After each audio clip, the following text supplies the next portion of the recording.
Yes, Nabil, the screen is visible to you.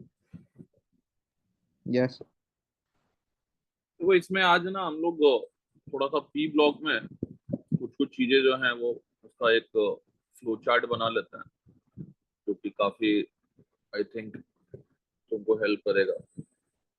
सबसे पहले तो कुछ कंपाउंड्स हैं जिनके बारे में तुमको मालूम होना चाहिए। मालूम तो है, बस उसको थोड़ा सा एनालाइज फॉर्म में याद रखना है। एक तो जैसे कि तुमको फॉस्फीन बताए थे, फॉस्फीन दैट इज PH3। अब अगर हम लोग PH3 का सिर्फ प्रिपरेशन देख लें तो प्रिपरेशन कैसे हो रहा है।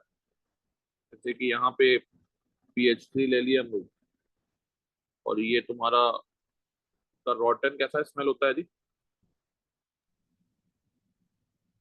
फॉस्फीन का स्मेल का क्या है। रॉटन फिश मतलब हाँ, रोटन फिश याद रखिएगा, रोटन फिश स्मेल है इसका। और इसको बनाने के लिए अलग अलग तरीका है हमारे पास। जैसे कि अगर हम लोग बात करें तो P4 का रिएक्शन अगर हम NaOH के साथ करें, रेड फॉस्फोरस का, ठीक है, सॉरी व्हाइट फॉस्फोरस का, this is white phosphorus, red and black के साथ तो बनेगा ही नहीं। यहीं पे लिख देते हैं red and black P4 do not follow या do not show disproportionation reaction। ठीक है, इसके अलावा अगर हम लोग फॉस्फोनियम सॉल्ट ले लेते हैं और उसको KOH के साथ ट्रीट करते हैं, दैट इज PH4 ले लिए, इसको हम लोग KOH के साथ वार्म कर रहे हैं तो ये मिल सकता है। ठीक है, मेटल फॉस्फाइड अगर हम लोग ले रहे हैं तो उसका हाइड्रोलिसिस से भी ये मिल जाएगा। तो हाइड्रोलिसिस ऑफ मेटल फॉस्फाइड से तुम्हारा PH3 मिल सकता है। इसके अलावा अगर हम लोग बात करें तो हमारे पास दो एसिड है, एक H3PO2 है, या फिर हम लोग H3PO4 लेते हैं। इसका भी डिस्प्रपोर्शनेशन जब होगा तो इसके भी डिस्प्रपोर्शनेशन से तुम्हारा PH3 का फॉर्मेशन हो सकता है। ठीक है, तो इम्पोर्टेंट कंपाउंड है, इस तरीके से तुमको थोड़ा ध्यान में भी रहेगा। प्रॉपर्टीज हम लोग ऑलरेडी देख चुके हैं, इसका तुमको याद भी काफी सारा चीज होगा। अगर हम PH3 की बात करते हैं तो PH3 जो है, अगर एयर के साथ इसको हम लोग एक्सपोज कर रहे हैं एट रूम टेम्परेचर तो it is stable in air, it is stable in air. ठीक है, in absence of P2H4, in absence of P2H4, ठीक है, which is highly inflammable. P2H4 अगर नहीं है तब तो ये स्टेबल है, और P2H4 रहेगा तो ये हाईली इन्फ्लेमेबल हो जाएगा। ये हम पहले भी तुमको बताए थे, तो ये सब चीज एग्जाम में थोड़ा सा ध्यान में रखना है। तो ये हाईली इन्फ्लेमेबल रहेगा, ठीक है। और अगर P2H4 आ जाता है, but in presence of P2H4 it becomes highly inflammable. In presence of P2H4 it burns in air, it burns in air at room temperature, at room temperature, and rings बनता है, vortex rings बनता है, and vortex rings of fumes are observed।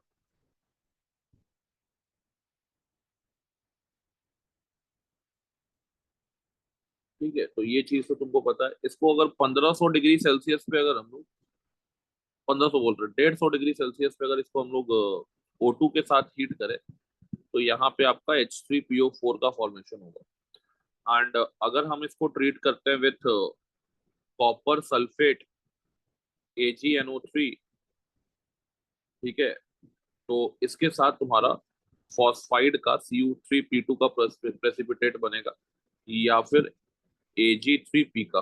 दोनों ही precipitate black PPT है, तो इसका भी दोनों का ब्लैक PPT मिल जाएगा आपको। ठीक है, इसके बाद अगर हम लोग एक बात करते हैं कि अगर हमको डिस्टिंक्शन करना है, ठीक है, distinction between distinction between NH3 and PH3, तो यहाँ पे याद रखना कि इसके लिए हम CuSO4 सोल्यूशन लेंगे और इसका ट्रीटमेंट करेंगे हम लोग PH3 के साथ। अगर तो यहाँ पे तुमको ब्लैक PPT मिल जाएगा, you will get black PPT of cop. अगर हम लोग बात करें तो क्यूप्रिक फॉस्फाइड, ठीक है, तो इसका हमको ब्लैक PPT मिल गया। And if you treat this with NH3, so here we'll not get any nitride. Here we will get what? We will get precipitate of copper hydroxide, and this is a pale blue, light blue precipitate, ठीक है। और जब इससे हम लोग excess NH3 पास करेंगे, if we pass excess NH3 from this, if we pass excess NH3 from this, we will get what? A deep blue solution, और यहाँ पे आपका एक कॉम्प्लेक्स बन जाएगा, सॉल्युबल कॉम्प्लेक्स है ये, और यहाँ पे आपको डीप ब्लू सोल्यूशन मिलेगा अगर आप एक्सेस NH3 पास कराते हैं, ठीक है। तो ये चीज है आपका, जो कि तुमको PH3 के केस में जो इंपॉर्टेंट डिस्टिंक्शन है वो ध्यान में रखना है। इसके अलावा एक चीज थोड़ा सा हम लोग व्हाइट फॉस्फोरस ब्लैक फॉस्फोरस का कन्वर्जन के ऊपर भी बात करते हैं कि अगर हमारे पास सपोज करो कि व्हाइट फॉस्फोरस पड़ा हुआ है, तो व्हाइट फॉस्फोरस से अगर हमको रेड फॉस्फोरस लेना है, ठीक है, जो कि हम लोग को पता है कि पॉलीमेरिक फॉर्म में इस तरीके से एग्जिस्ट करता है, तो रेड फॉस्फोरस लेने के लिए आप इसको बहुत 250 डिग्री सेल्सियस पे हीट करेंगे, और यहाँ पे काफी दिन तक ये हीटिंग चलना चाहिए, सेवरल डेज आपको हीटिंग करना पड़ेगा, और एक इनर्ट एटमॉस्फेयर बना के रखना है। You have to provide at inert atmosphere, तब जाके ये रेड फॉस्फोरस में कन्वर्ट होगा। और रेड फॉस्फोरस को अगर हम लोग को इसमें करना है तो 550 डिग्री सेल्सियस पर अगर हम इसको वापस हीट कर देंगे, एंड फॉलोड बाय, तो heating followed by rapid cooling, heating followed by rapid cooling, ठीक है। तो अगर ये काम कर देते हैं हम लोग का, तो red phosphorus will convert into white phosphorus. And if you talk about कि दिस व्हाइट फॉस्फोरस को अगर हमको ब्लैक फॉस्फोरस में ट्रीट करना है, तो ये भी तुमको ऑलरेडी बताया है, तो 200 डिग्री सेल्सियस का टेम्परेचर चाहिए और 1200 ATM का आपको बहुत हाई प्रेशर लगाना पड़ेगा, तब ये आपका कन्वर्ट होगा इन द ब्लैक फॉस्फोरस, ठीक है यार, क्लियर है ये चीज? Yes sir. नोट कर लियो? क्या हम PDF तो भेज ही देंगे, फिर भी लिखते रहोगे रिएक्शन तो याद होते रहेगा।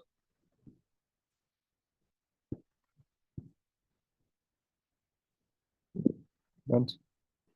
डन है, चलो ठीक है, जस्ट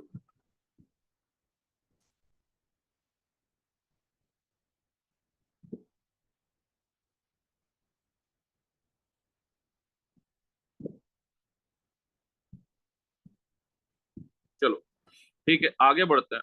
अब इसमें एक आता है रिएक्शंस ऑफ HNO3, जो कि हम तुमको ऑलरेडी बता चुके हैं, बट फिर भी एक बार वापस देख लेते हैं।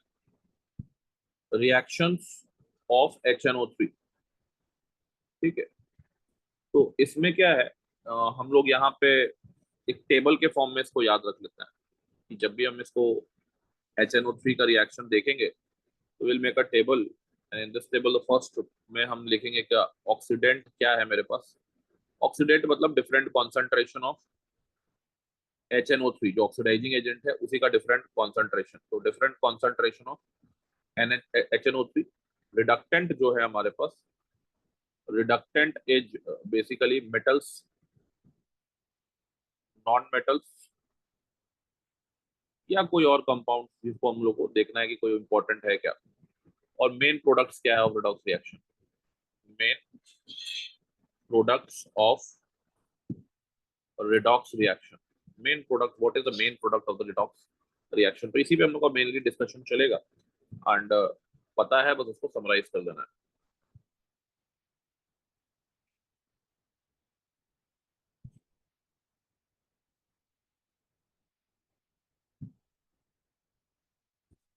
अब देखो यहाँ पे, if you talk about very dilute, very very dilute, मतलब वेरी वेरी डाइल्यूट, यानी 2% कंसंट्रेशन हो। ठीक है, तो यहाँ पे मैग्नीशियम और मैंगनीज के साथ ये H2 गैस लिबरेट करेगा और साथ में मेटल नाइट्रेट बन जाएगा।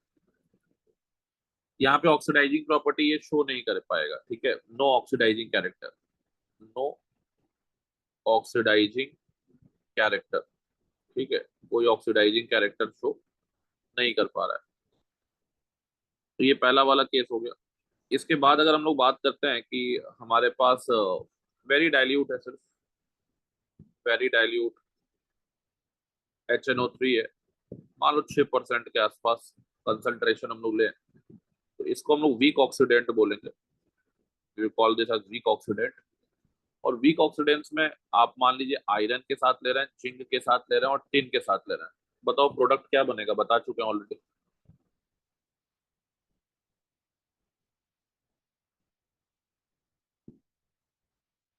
एक तो मेटल नाइट्रेट बनेगा, ये तो मालूम है। इसके अलावा क्या बनेगा? एक तो वाटर बनेगा, ये भी मालूम है। इसके अलावा क्या बनेगा, याद है कि भूल गए हो? हेलो, आवाज आ रहा है? सर अमोनिया बनेगा। अमोनिया नहीं बनेगा, अमोनियम नाइट्रेट बनेगा, NH4NO3। ये सब रिएक्शन एकदम नहीं भूलना, इसलिए हम आज सोचे कि इसका थोड़ा टेबल फॉर्म में तुमको दे दे। इसके बाद अगर डाइल्यूट HNO3 है, डाइल्यूट HNO3 है और ये 20% के आसपास है, ठीक है, ये माइल्ड ऑक्सीडेंट की तरह बिहेव करेगा। It will behave as mild oxidant. And इसमें क्या है ना कि एक बार तो तुम ले लो लेड, कॉपर, सिल्वर और मर्क्यूरी। ठीक है, यहाँ पे तुम्हारा वही है, मेटल नाइट्रेट और वाटर तो कॉमन ही है। मेटल नाइट्रेट तो बनेगा ही बनेगा, वाटर भी बनेगा। बस गैस प्रोडिक्ट करो, कौन सा गैस निकलेगा। यहाँ पे याद रखना, नाइट्रिक ऑक्साइड निकलता है, NO गैस निकलता है। ठीक है, तो ये एक चीज यहाँ पे याद रखना। इसके बाद अगर हम लोग बात करते हैं तो हमारे पास आयरन और जिंक है। आयरन और जिंक के केस में अगेन आपका मेटल नाइट्रेट मिलेगा प्लस वाटर। बताओ कौन सा गैस निकलेगा यहाँ पे आयरन और जिंक के केस में? भूल गए हो? बड़ा इंपॉर्टेंट रिएक्शन है यहाँ पे, लाफिंग गैस निकलता है, N2O निकलता है। ठीक है, ठीक है सर। ये मत भूलना। मेन एक ही गैस तो याद रखना है, मेटल के साथ अलग अलग इंटीजर में फंसा देगा। ठीक है, चलिए आगे बढ़ते हैं हम लोग। आगे बढ़ते हैं, हम लोग के पास और भी है। इसका कॉन्सेंट्रेशन कितना, 20% तक ले लिया ना। अब मान लो कॉन्सेंट्रेटेड HNO3 ले लेते हैं। मान लो अप्रोक्स 70% का कॉन्सेंट्रेशन ले लिया, और ये आपका स्ट्रॉन्ग ऑक्सीडेंट है। This is a strong oxidant. ठीक है, यहाँ पे अगर हम लोग बात करें, जिंक ले लेते हैं, आयरन ले लेते हैं, लेड ले लेते हैं, कॉपर ले लेते हैं, मर्क्यूरी बोल रहे, सिल्वर ले लेते हैं। इन सब के साथ कॉन्सेंट्रेशन में देखो, कॉन्सेंट्रेटेड जब है 70-80% के आसपास कॉन्सेंट्रेशन है, तो यहाँ पे कोई दिक्कत नहीं है। यहाँ पे तो गैस प्रिडिक्ट कर ही लोगे, NO2 निकलेगा, metal nitrate, metal nitrate plus water. ठीक है, टिन के साथ भी अगर हम लोग बात करें तो टिन के साथ बस एक ही प्रोडक्ट चेंज होगा। टिन के साथ जो है NO2 तो निकलेगा, वाटर भी निकलेगा। वाटर बोल रहा है, वाटर नहीं निकलेगा यहाँ पे। यहाँ पे बनेगा क्या, क्या बनता है यहाँ पे? मेटास्टैनिक एसिड बनता है। हाँ, यहाँ पे बनता है H2SNO3, H2SNO3, मेटास्टैनिक एसिड, मेटास्टैनिक एसिड बनता है। ठीक है, तो मेटास्टैनिक एसिड जो है, इसका ध्यान में रखना है। इसके बाद अगर हम लोग बात करें तो हमारे पास आएगा इसी में गोल्ड एंड प्लैटिनम। तो गोल्ड प्लैटिनम के साथ तो खैर मालूम ही है हमको, गोल्ड प्लैटिनम के साथ यहाँ पे कोई रिएक्शन नहीं होने वाला। यहाँ पे हम लोग लिख देंगे क्या, नो रिएक्शन। ठीक है, एक्वा रीजिया में डिसॉल्व करता है, तो ये मालूम है हम लोग को, ठीक है।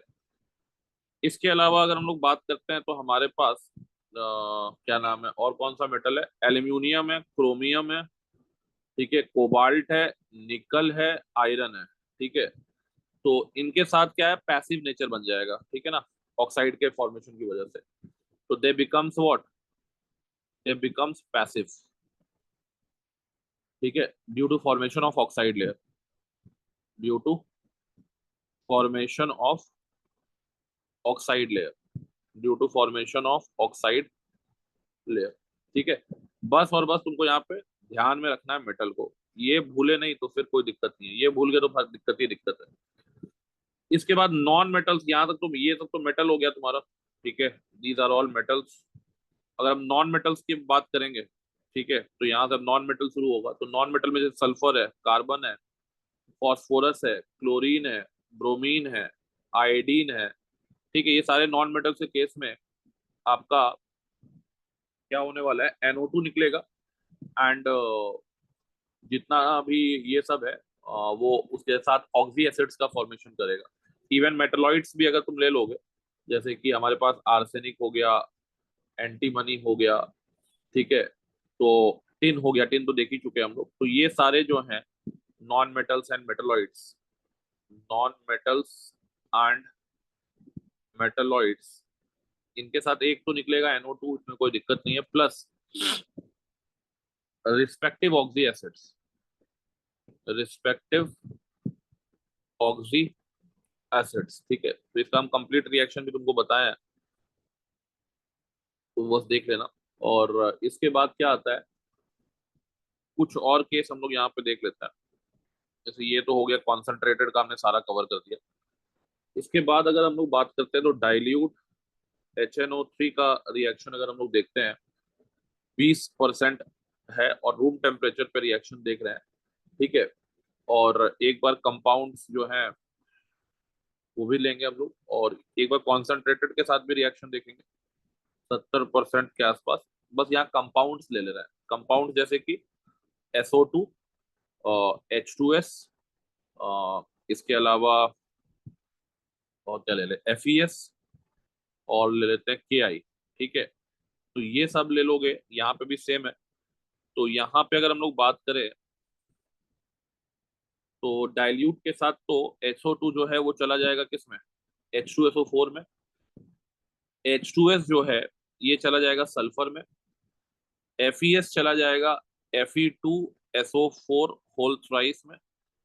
और KI चला जाएगा I2 में, ठीक है। और साथ में गैस जो रिलीज होगा हर केस में वो NO गैस होगा, ठीक है। तो NO गैस इनके साथ रिलीज होगा, बाकी सब तो तुम प्रेडिक्ट कर लोगे कौन किस में ऑक्सीडाइज हो रहा है।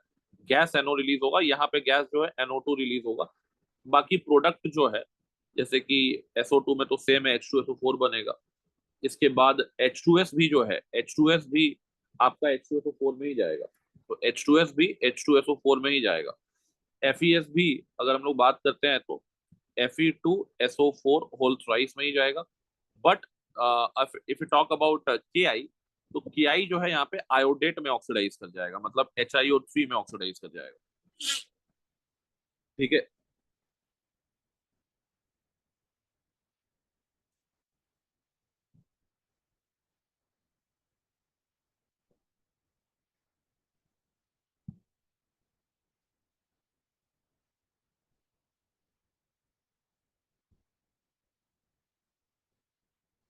हो गया डन है यार।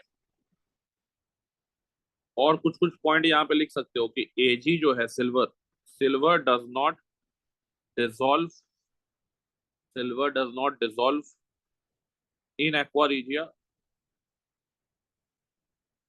In aqua regia, but gold and platinum,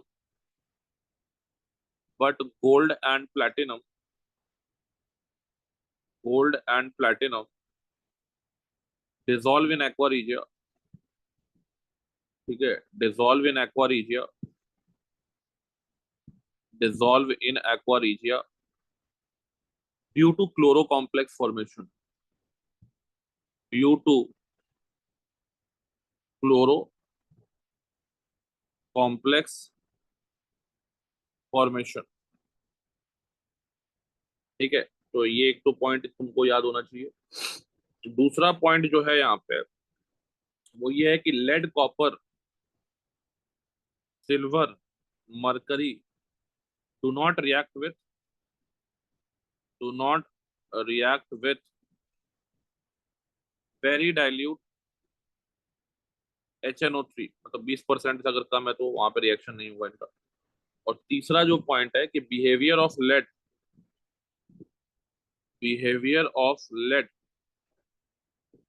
towards HNO3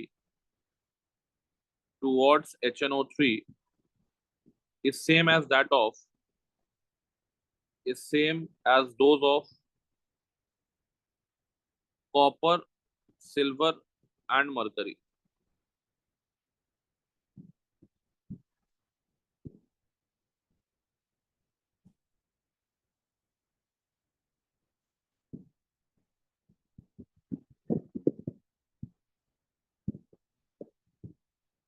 done है ये वाला? यस।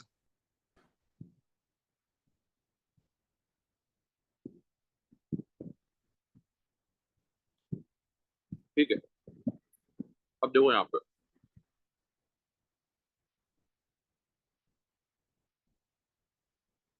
एक और ले लेते हैं हम लोग, नाइट्रस एसिड भी ले लेते हैं। तो nitrous acid that is HNO2। अब देखिए HNO2 का प्रिपरेशन पहले से ये कर लेते हैं हम लोग। जैसे हमारे पास HNO2 है, तो एक तो इसको कैसे बना सकते हैं हम लोग, मेटल नाइट्राइट सॉल्ट से। मेटल नाइट्राइट सॉल्ट से, ठीक है। इसका अगर ट्रीटमेंट कर देंगे किसके साथ, डाइल्यूट HCl या फिर डाइल्यूट H2SO4 से।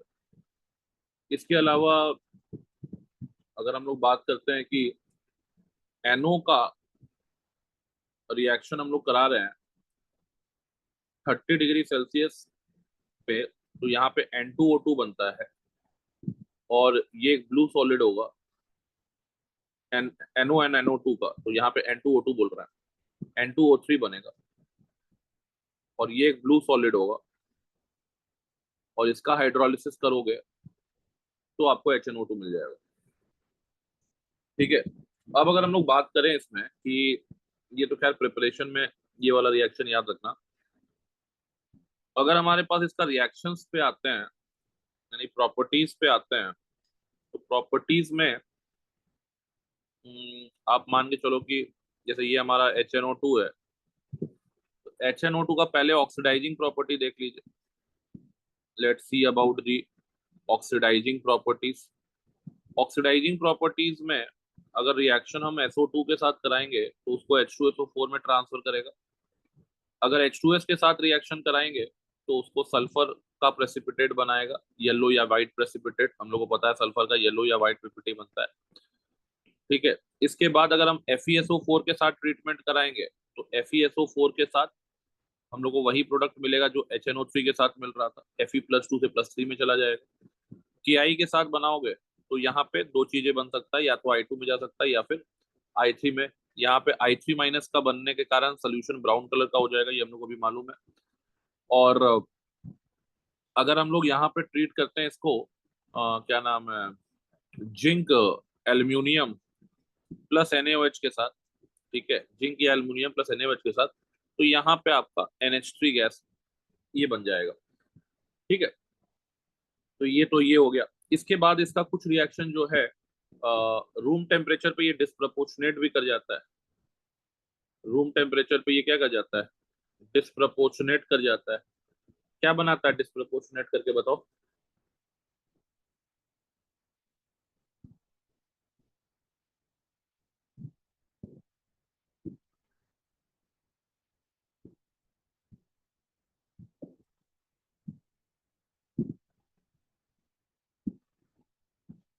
बताओ जल्दी। सर HNO3 बनाएगा और HNO3 बनाएगा और क्या बनाएगा?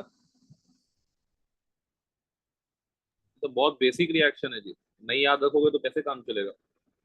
इसके बाद NO फिर एयर से कंबाइन करके, ठीक है, क्या बना लेता है NO2 में, तो पहले NO बनता है, बाद में NO2 बन जाता है, ठीक है। तो ये सब रिएक्शन तो बहुत कॉमन रिएक्शन है, पता होना चाहिए।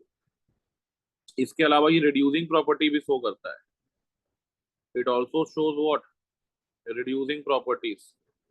रिड्यूसिंग प्रॉपर्टीज में जैसे कि अगर हम लोग बात करें कि MnO4 के साथ एसिडिक मीडियम में रिएक्ट करेगा तो उसको तो खैर Mn2+ में भेजेगा, ठीक है, और खुद चला जाएगा हर केस में HNO3 में ऑक्सीडाइज हो जाएगा। और इसके बाद अगर ये रिएक्ट कर रहा है H2O2 के साथ, तो ये तो खैर H2O में ही जाता है, पता है हम लोगों को। इसके बाद अगर हम लोग बात करें कि ये रिएक्ट कर रहा है O3 के साथ, तो यहाँ पे O2 में उसको रिड्यूस कर देगा। और अगर ये रिएक्ट कर रहा है क्रोमेट के साथ और डाइक्रोमेट के साथ, तो यहाँ पे इसको तो खैर Cr3+ में ही भेजेगा। बाकी हर केस में आपको HNO3 देखने को मिलेगा। तो ये इसका रिड्यूसिंग प्रॉपर्टी हो गया। इसके बाद इसका कुछ प्रॉपर्टी जो है तुम्हारा with compounds having NH2 group के साथ है, यानी with compounds having NH2 group, ठीक है, with compounds having NH2 group. अब देखिए यहाँ पे अगर ये हम लोग बात करें, जैसे कि अगर हम इसको RNH2 1 डिग्री अमाइन के साथ ट्रीट कर रहे हैं, तो ये वहां पे क्या बनाता है, तो ऑर्गेनिक का रिएक्शन है, ROH बनाएगा, N2 बनाएगा, और क्या बनाएगा, H2O। अगर हम लोग यहाँ पे इसको यूरिया के साथ ट्रीट कर रहे हैं, तो यूरिया के साथ N2+ CO2+ H2O बनाएगा। अगर ये थायो यूरिया के साथ ट्रीट कर रहे हो, तो थायो यूरिया के साथ ये HSCN बनाएगा, N2 बनाएगा, और क्या बनाएगा, वाटर बनाएगा, ठीक है। इसके बाद अगर इसको तुम ट्रीट कर रहे हो क्या नाम है, सल्फामिक एसिड के साथ, ठीक है, इसको ट्रीट कर रहे हैं किसके साथ, सल्फामिक एसिड के साथ। सल्फामिक एसिड का फॉर्मूला क्या होता है, H2NSO3H। तो this is basically used to remove NO2-, even in the presence of even in presence of even in presence of NO3- radical, ठीक है। तो NO2- को रिमूव करेगा। और HHCN का जो हमको पता है कि FeCl3 के साथ करते हैं हम लोग इसका ट्रीटमेंट, तो हम लोग को यहाँ पे ब्लड रेड कलर्ड सोल्यूशन आपको देखने को मिलता है, ठीक है। तो यहाँ पे ये चीज आपको ध्यान में रखना है।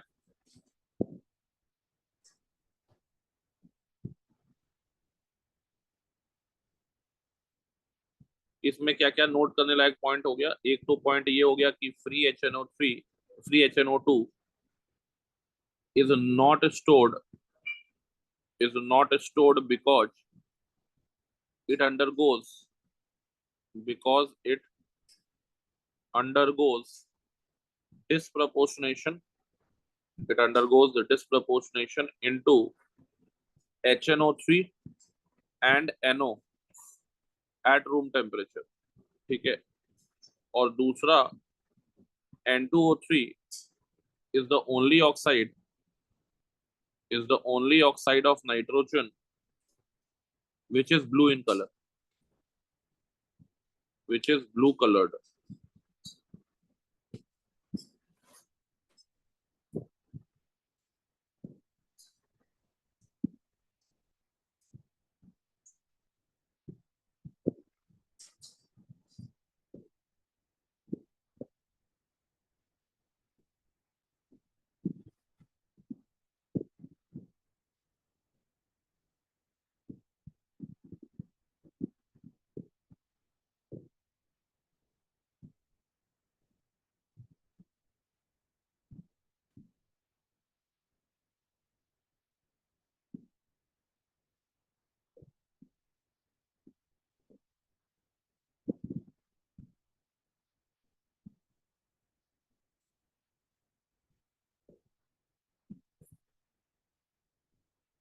हो गया डन है।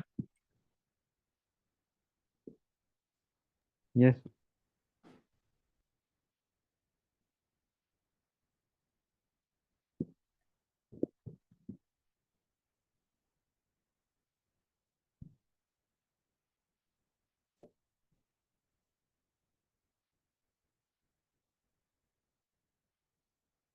अब मान लो हम लोग ले लेते हैं बोरेक्स।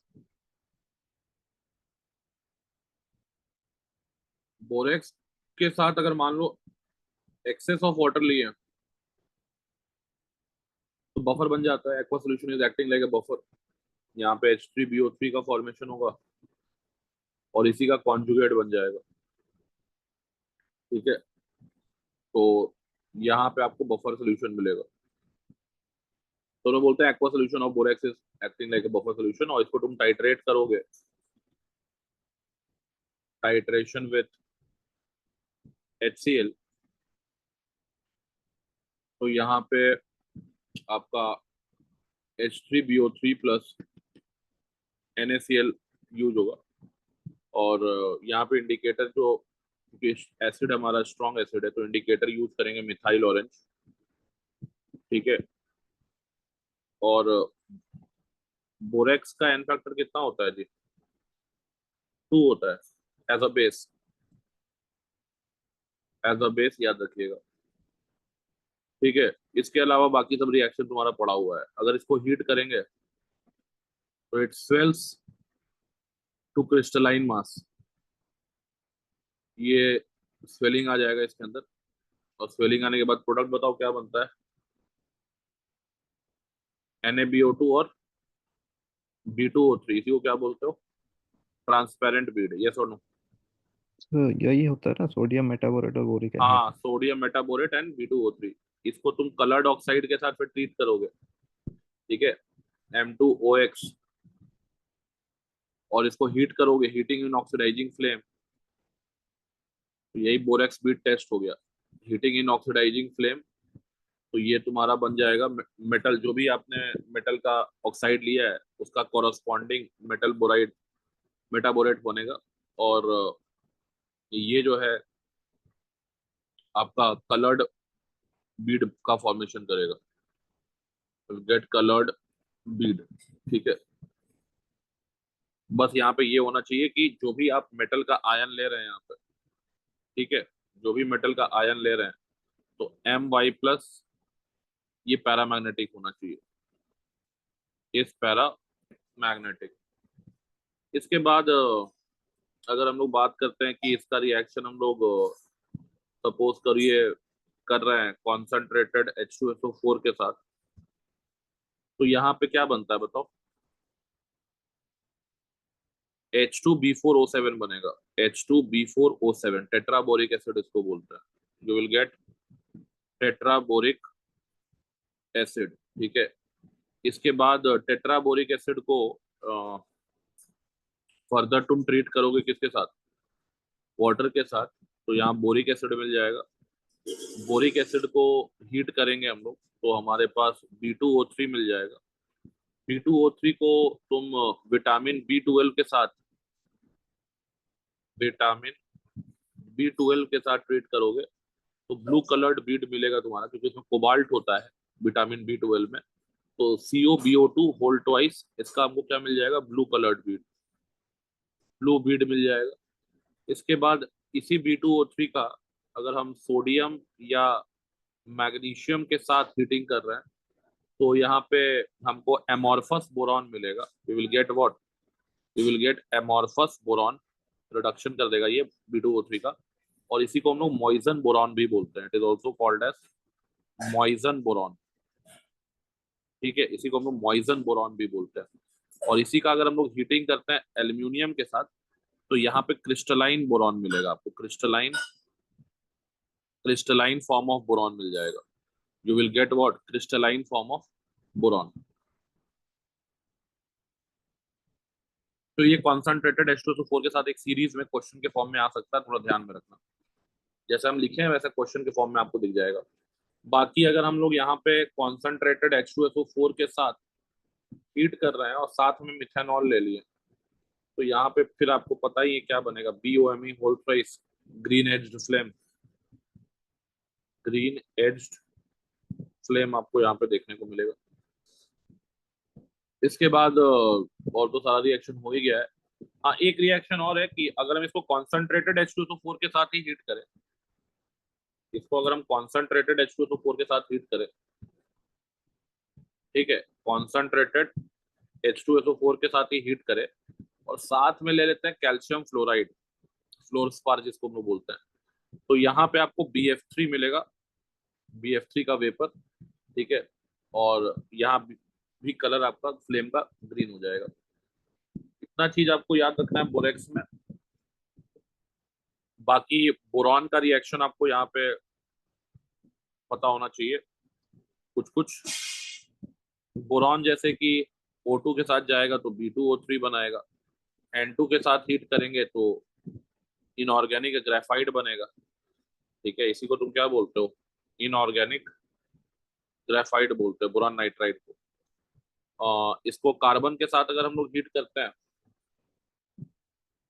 इसको अगर हम लोग कार्बन के साथ हीट करते हैं तो कार्बन के साथ हीट करने पे तुम्हारा B4C मिलेगा, जिसको हम लोग बोरॉन कार्बाइड बोलते हैं, इसको हम लोग बोरॉन कार्बाइड बोलते हैं। और अगर नॉन ऑक्सीडाइजिंग एसिड के साथ, नॉन ऑक्सीडाइजिंग एसिड के साथ इसको हीट कर रहे हैं तो कोई रिएक्शन नहीं होगा, नो रिएक्शन, तुम पढ़े ही हुए हो। Concentrated HNO3 plus concentrated H2SO4 के मिक्सचर के साथ अगर ये रिएक्ट होता है तो यहाँ पे फिर H3BO3 बनेगा। अगर कॉन्सेंट्रेटेड H2SO4 लिए हो तो SO2 निकलेगा और नहीं तो आपका NO2 निकलेगा, ठीक है। और हॉट या कोल्ड वाटर के साथ कोई रिएक्शन नहीं है, H2O चाहे हॉट रहे चाहे कोल्ड रहे, इसके साथ इसका कोई रिएक्शन बोरॉन का नहीं है।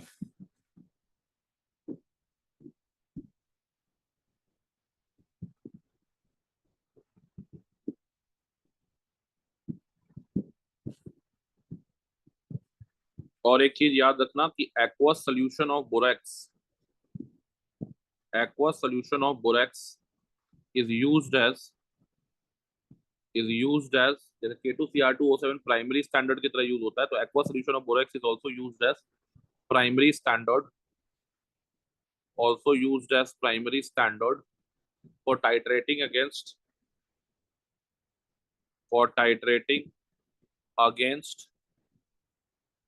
acids, मान लो HCl ले लिए,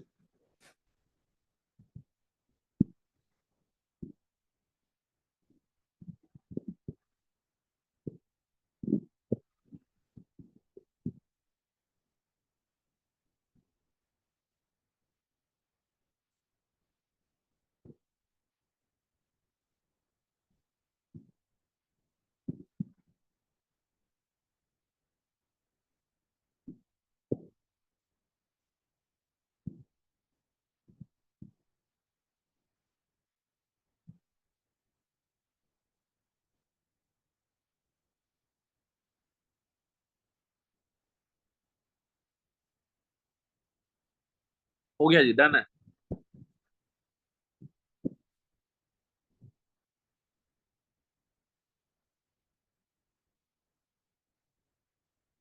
ये नबी डन है। Done sir. अब यहाँ पे अगर हम लोग बात करें तो अगला जो कंपाउंड हमारे पास आता है बोरॉन फैमिली से, again very important for advance, that is B2H6। B2H6 का प्रिपरेशन हमेशा याद रखो, एक तो BF3 पकड़ लो और इसको अलग अलग रिएजेंट के साथ ट्रीट कर दो, जैसे LiAlH4 उस दिन ही आया था क्वेश्चन में, तो यहाँ पे तुम्हारा B2H6 बनेगा, ठीक है।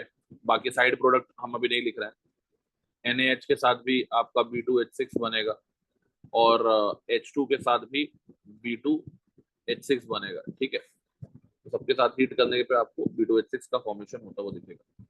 तो ये तीन में रखना, साइड प्रोडक्ट भी मालूम होना चाहिए। प्रॉपर्टीज की अगर बात करते हैं तो प्रॉपर्टीज में इसका बहुत सारा प्रॉपर्टीज है। एक तो B2H6 पकड़ लेते हैं हम लोग, मान लीजिए अगर अभी देखे थोड़ा देर पहले MEOH के साथ, तो पता ही है ठीक है, इसको तो जानते ही हम लोग। इसके अलावा अगर हम लोग NH3 के साथ इसको खाली हल्का सा जेंटल वार्मिंग करें तो यहाँ पे अनसिमेट्रिकल क्लीवेज हो जाएगा। ठीक है, यहाँ पे अनसिमेट्रिकल क्लीवेज हो जाएगा एंड ये आपका स्पीशीज बन जाएगा अनसिमेट्रिकल क्लीवेज में। ठीक है, और इसको फिर 200 डिग्री सेल्सियस पे फर्दर हीट करोगे, क्या बनेगा in presence of access NH3? जल्दी बताओ।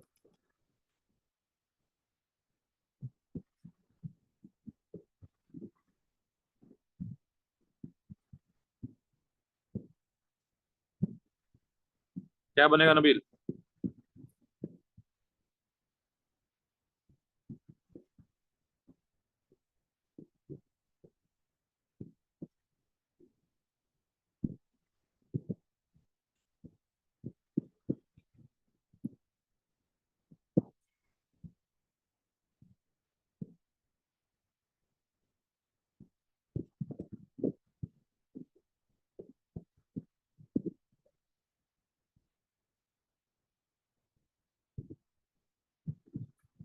हाँ नबील, क्या बनेगा? हाँ सर। कंपाउंड क्या बनेगा यहाँ पे?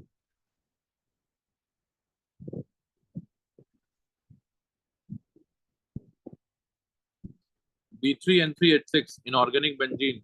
बोराजीन। बहुत इतना कॉमन रिएक्शन पता होना चाहिए, बहुत कॉमन रिएक्शन है। चलो इसलिए हम आज फ्लो चार्ट के फॉर्म में तुमको दे रहे हैं कि इसी तरह से एग्जाम में मान लो कार्बन मोनोऑक्साइड है, PH3 है, पिरिडीन है, ठीक है, इसके बाद ईथर है, इसके साथ अगर हम वार्म करोगे तो नॉर्मल अडक्ट का फॉर्मेशन हो जाएगा। ठीक है, और यहाँ पे आपको सिमेट्रिकल क्लीवेज दिखेगा। सिमेट्रिकल क्लीवेज कब होता है ये भी मालूम है? जब तुम्हारा रिएक्टेंट हाइड्रोजन बॉन्डिंग ना कर रहा हो, यस और नो? यस। इसके बाद अगर इसको ट्रीट करेंगे O2 के साथ तो खैर पता ही है, B2O3 निकलेगा और ह्यूज अमाउंट ऑफ हीट निकलेगा, उस दिन भी बताए थे। पानी के साथ जो है ये बना लेगा H3BO3, यहाँ भी हाइड्रोजन गैस लिबरेट होगा। ठीक है, इसके अलावा हम लोग को पता है कि B2H6 क्या है। B2H6 का प्रॉपर्टीज में अगर हम लोग जाएंगे तो हम लोग को पता है कि it is a colourless gas, it is a colourless gas and highly reactive. Colourless gas है और हाईली क्या है? It is highly reactive. ठीक है, एंड बाकी तो पता ही है कि कैचेस फायर स्पॉन्टेनियसली, ये वाला रिएक्शन में high amount of heat release होता है। Catches fire quickly and explodes with O2, and explodes with O2। ठीक है, बाकी सब तो पता ही है। सिमेट्रिकल क्लीवेज अनसिमेट्रिकल क्लीवेज के बारे में पता है, कौन सिमेट्रिकल करेगा कौन अनसिमेट्रिकल करेगा ये भी आपको मालूम है। जो हाइड्रोजन बॉन्डिंग कर सकता है वो अनसिमेट्रिकल क्लीवेज करेगा। ठीक है, तो सिमेट्रिकल क्लीवेज में आपके पास रिएजेंट क्या क्या है? PH3 है, पानी के साथ भी सिमेट्रिकल ही कर लेना। H- है, कार्बन मोनोऑक्साइड है, पिरिडीन है, THF है, टर्शियरी अमाइन है। और अनसिमेट्रिकल क्लीवेज जब आप करिएगा तो यहाँ पे आपके पास NH3 है, ठीक है, MENH2 है, Me2NH है, एक्सेट्रा। CN- के साथ भी अनसिमेट्रिकल क्लीवेज होता है। चलिए इतना पता होना चाहिए आपको।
हो गया जी, डन है नबील।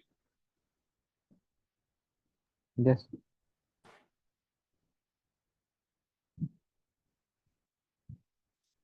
चलो आगे बढ़ते हैं हम लोग।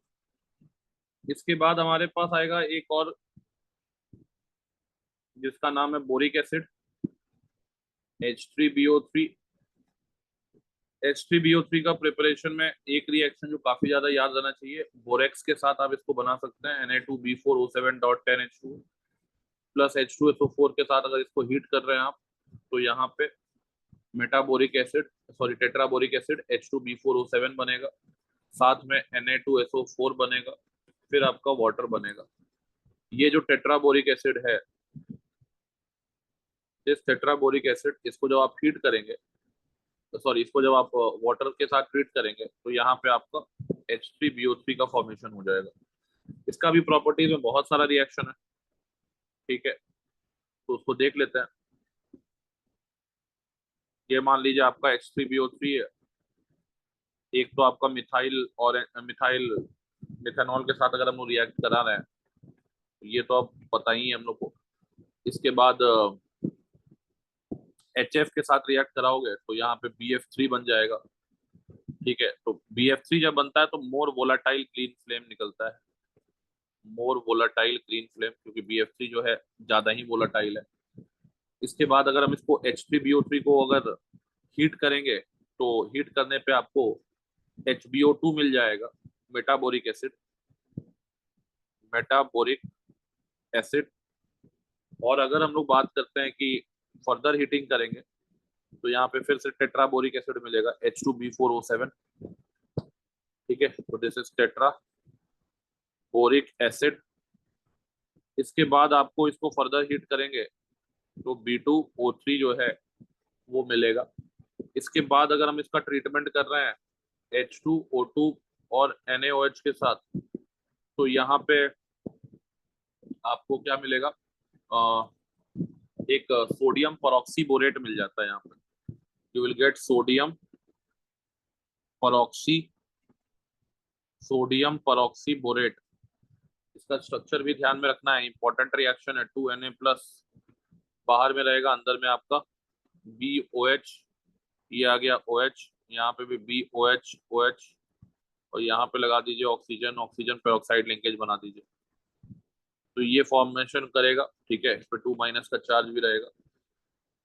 And this sodium peroxyborate, it is used in washing powder as brightener. तो this is used in washing powder as brightener, as brightener, ठीक है। और इसके बाद अगर इसका हम लोग क्रोमियम 3+ के साथ ट्रीटमेंट कर देते हैं, क्रोमियम 3+ के साथ, तो ये आपका क्रोमियम 3+ को येलो कलर में ऑक्सीडाइज कर देगा, ठीक है। तो ये हो गया आपका ये। और इसके बाद तुम्हारा अगर H3BO3 को तुम NaOH के साथ ट्रीट करते हो, तो यहाँ पे दो केस में NaOH याद रखना, एक तो NaOH के साथ नॉर्मल ट्रीट करेंगे तो एसिड बेस रिएक्शन होगा, लेकिन no sharp titration curve is obtained,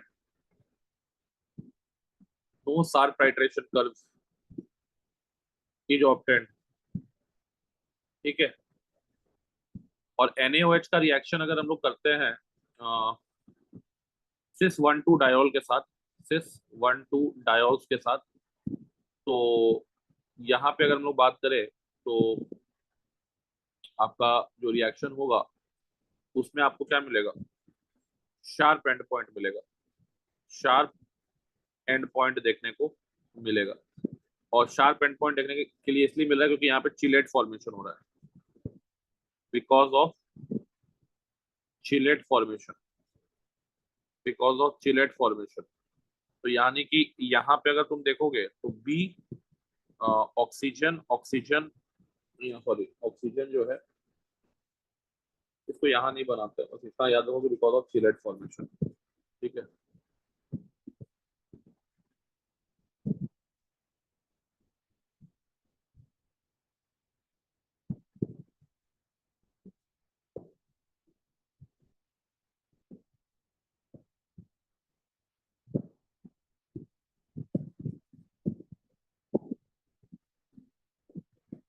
हो गया, डन है। Yes.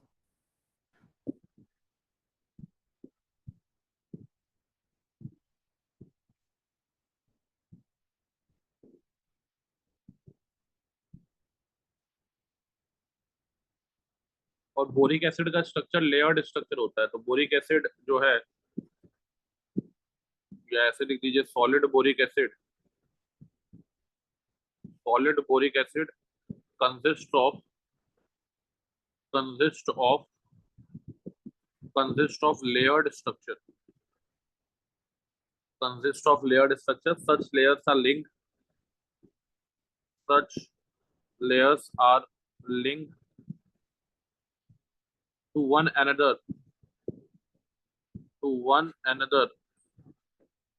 by van der Waal forces of attraction। बना दो, ठीक है। इसके बाद अगर हम लोग बात करें तो ये हो गया H3BO3 के बारे में, ठीक है। इतना चीज पता होना चाहिए।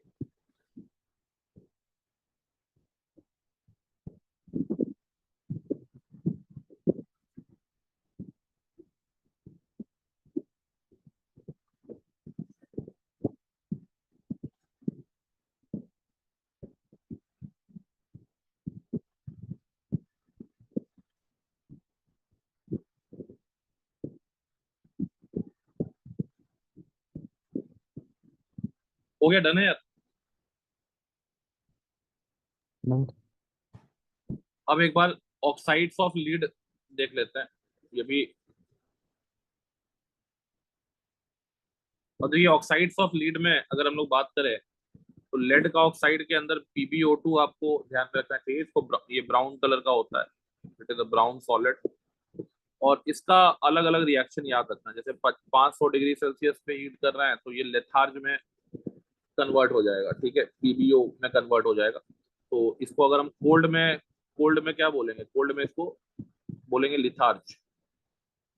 कोल्ड में इसको क्या बोलेंगे, लिथार्ज बोलेंगे, रेड कलर का होता है। इसके बाद हॉट कंडीशन में अगर हम लोग बात करें तो हॉट कंडीशन में ये इसका कलर जो होगा येलो हो जाएगा, ठीक है। और इसको क्या बोलते हैं, हॉट कंडीशन में इसको क्या बोलते हैं, मैसीकॉट बोलते हैं। इसको क्या बोलते हैं, मैसीकॉट बोलते हैं, ठीक है। तो ये याद रखिएगा कि 500 डिग्री सेल्सियस पे लिथार्ज कब है, कोल्ड कंडीशन में रेड कलर का है, और हॉट कंडीशन में इसको मैसीकॉट बोलेंगे, येलो कलर का है। इसके बाद SO2 के साथ अगर ट्रीटमेंट कर रहे हैं हम लोग, if you treat this with SO2 तो it will give you what, PbSO4 का व्हाइट PPT।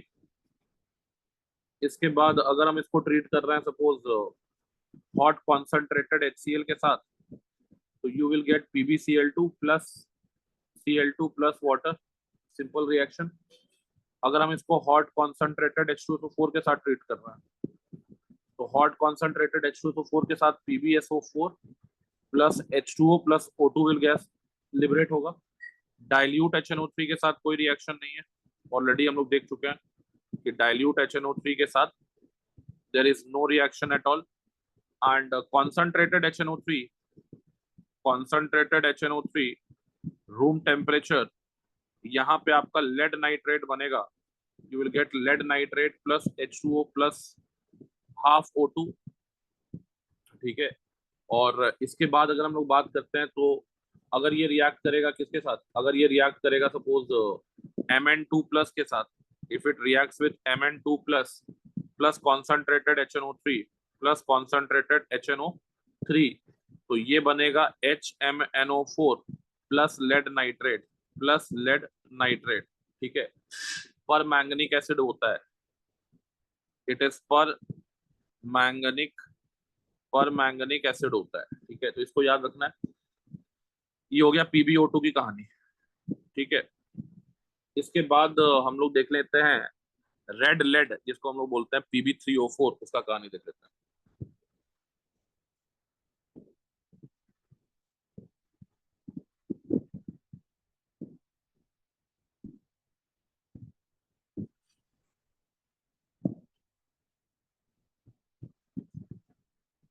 अब देखो रेड लेड की अगर हम लोग बात करें तो रेड लेड जो है दैट इज Pb3O4। कॉम्पोजिशन इसका क्या होता है, 2 PbO डॉट PbO2 होता है।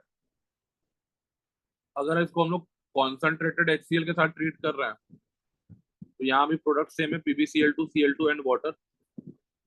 डाइल्यूट HNO3 के साथ ट्रीट कर रहा है रूम टेम्परेचर पे, लेड नाइट्रेट मिलेगा प्लस PbO2 मिलेगा प्लस वाटर मिलेगा। अगर इसको ट्रीट कर रहे हैं कॉन्सेंट्रेटेड HNO3 के साथ रूम टेम्परेचर पे, तो यहाँ पे तुम्हारा अगेन लेड नाइट्रेट मिलेगा, O2 मिलेगा और H2O मिलेगा।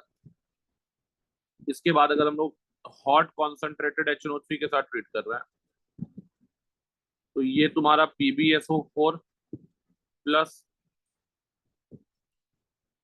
तुम्हारा यहाँ पे O2 मिल जाएगा, H2O मिल जाएगा। नॉर्मली इसको 500 डिग्री सेल्सियस पे हीट करेंगे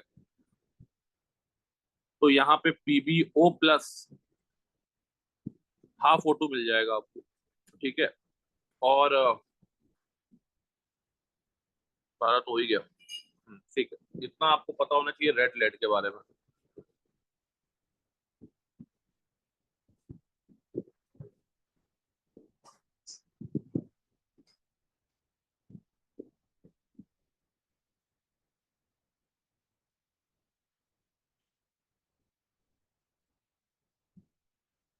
डन है यार, आगे बढ़े हम लोग।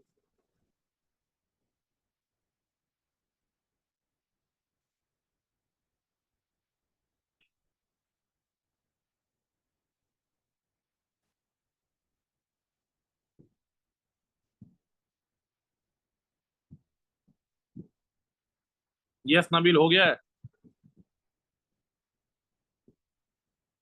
यस। लिख रहे हो कि खाली देख रहे हो? नहीं सर, लिख भी हाँ लिखते रहना, लिखते रहोगे याद होता जाएगा तुमको। एक दो बार, एक बार और तुमको खुद से लिखना पड़ेगा। अब तो नाइट्रोजन पे आते हैं, N2। हम ऐसा फॉर्मेट तैयार किए हैं जैसा कि तुम्हारा क्वेश्चन एग्जाम में आता है। एक तो तुम ऐसे पूरा पढ़ ही लियो।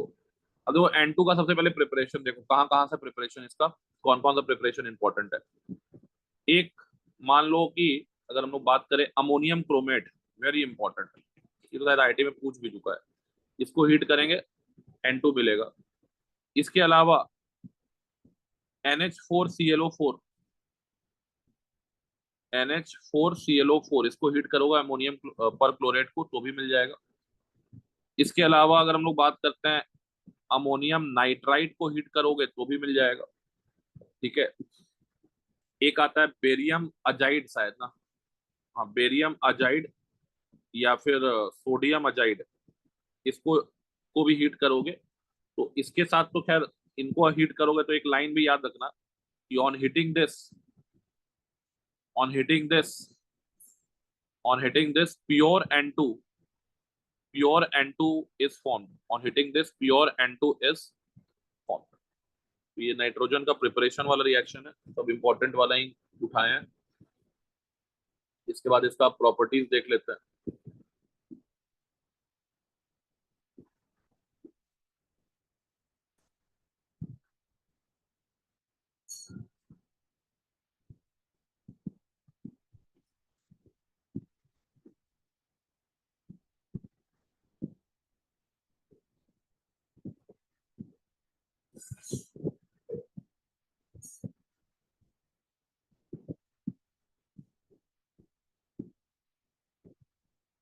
हो गया नबील, आगे बढ़े हम लोग।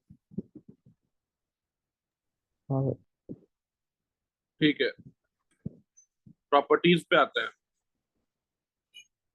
मान लो नाइट्रोजन का रिएक्शन हम लोग किए हैं 1000 डिग्री सेल्सियस पे, ठीक है, कैल्शियम कार्बाइड के साथ।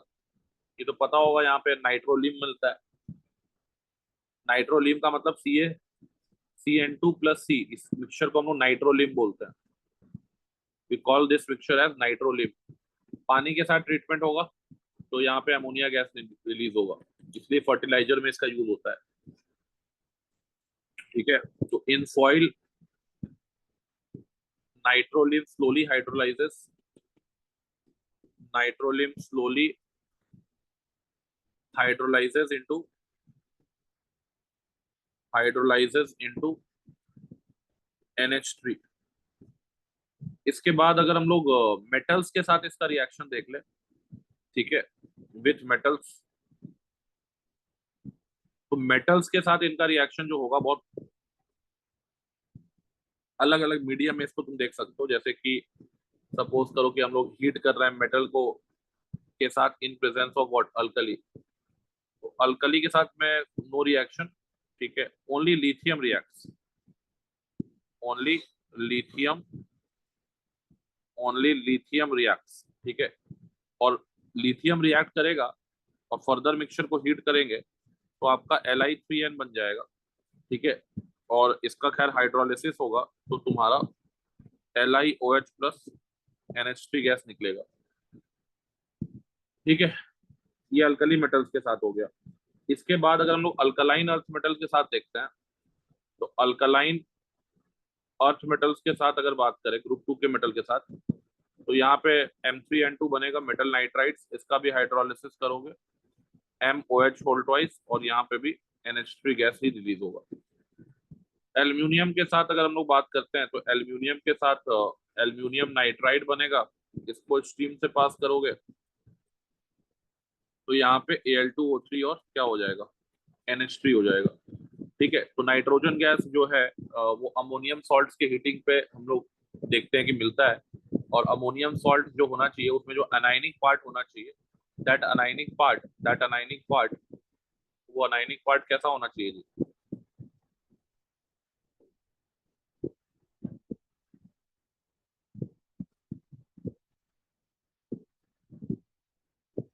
स्ट्रॉन्ग ऑक्सीडाइजिंग कैरेक्टर का होना चाहिए। क्या होना चाहिए? जैसे परक्लोरेट है तो परक्लोरेट, क्रोमेट, डाइक्रोमेट, ये सब क्या है? स्ट्रॉन्ग ऑक्सीडाइजिंग कैरेक्टर का है, ये सॉर्ट। यस। तो यहाँ पे वही चीज ध्यान में रखना है नोट में कि nitrogen gas is obtained on heating those ammonium salts, in which anionic part has strong oxidizing character, has strong oxidizing character,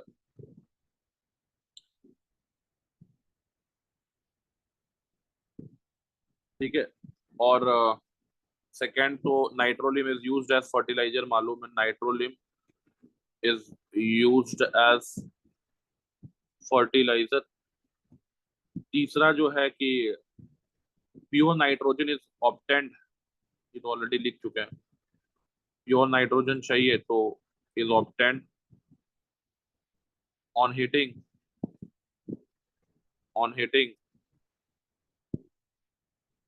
NaN3 BaN3 whole twice.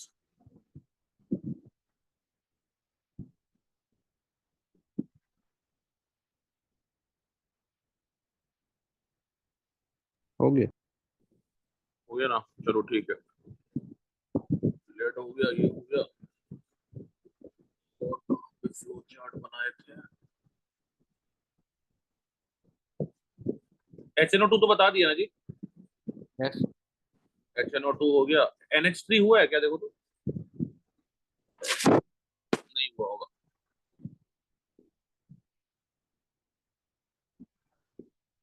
NH3 का भी देख लेते हैं।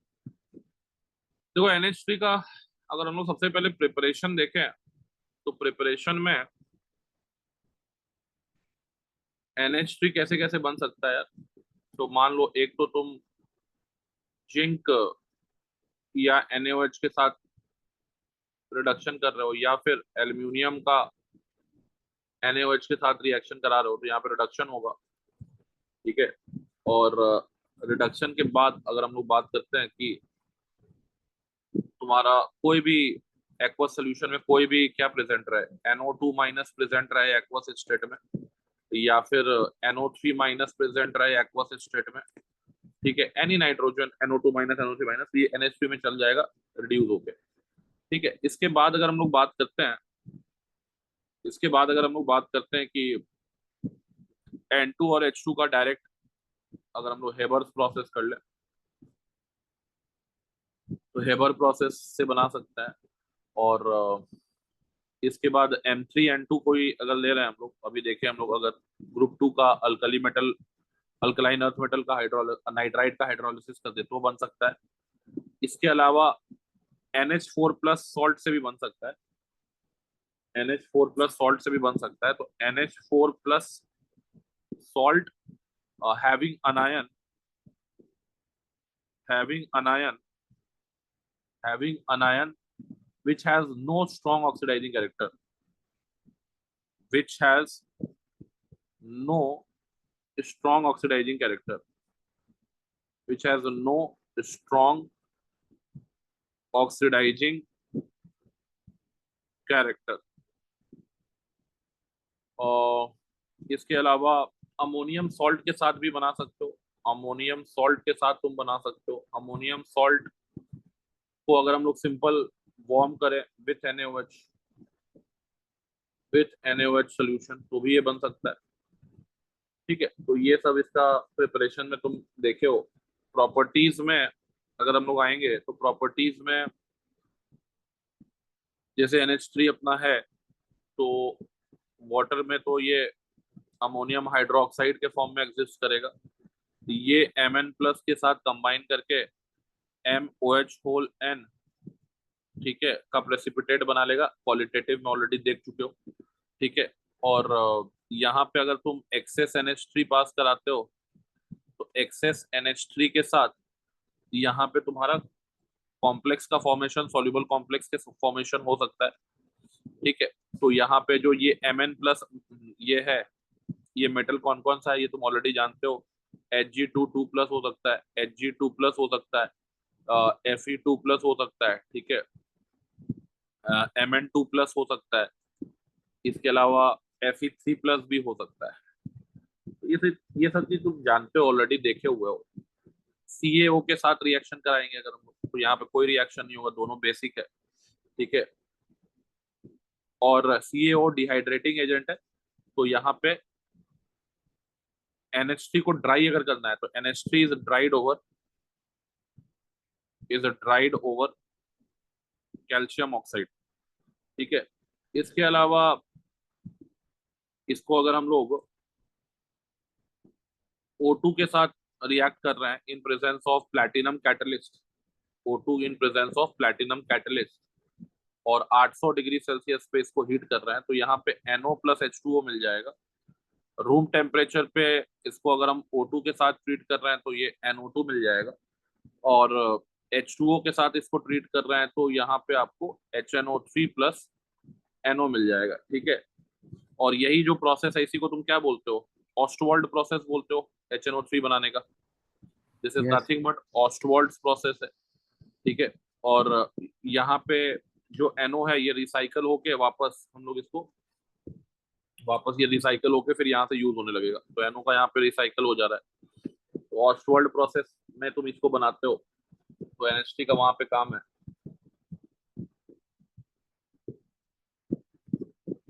यहाँ पे ध्यान ये रखना है कि NH3 गैस क्योंकि बेसिक है तो is not dried bye H2SO4 या फिर P2O5 या फिर कैल्शियम क्लोराइड। ठीक है, इसलिए अगर इसको ड्राइड करना है हमको तो फिर कैल्शियम ऑक्साइड है, तो ड्राइड बाय कैल्शियम ऑक्साइड। और बेरिलियम मैग्नीशियम जो है, beryllium and magnesium do not dissolve in NH3 due to high lattice energy, due to high lattice energy and ionization energy।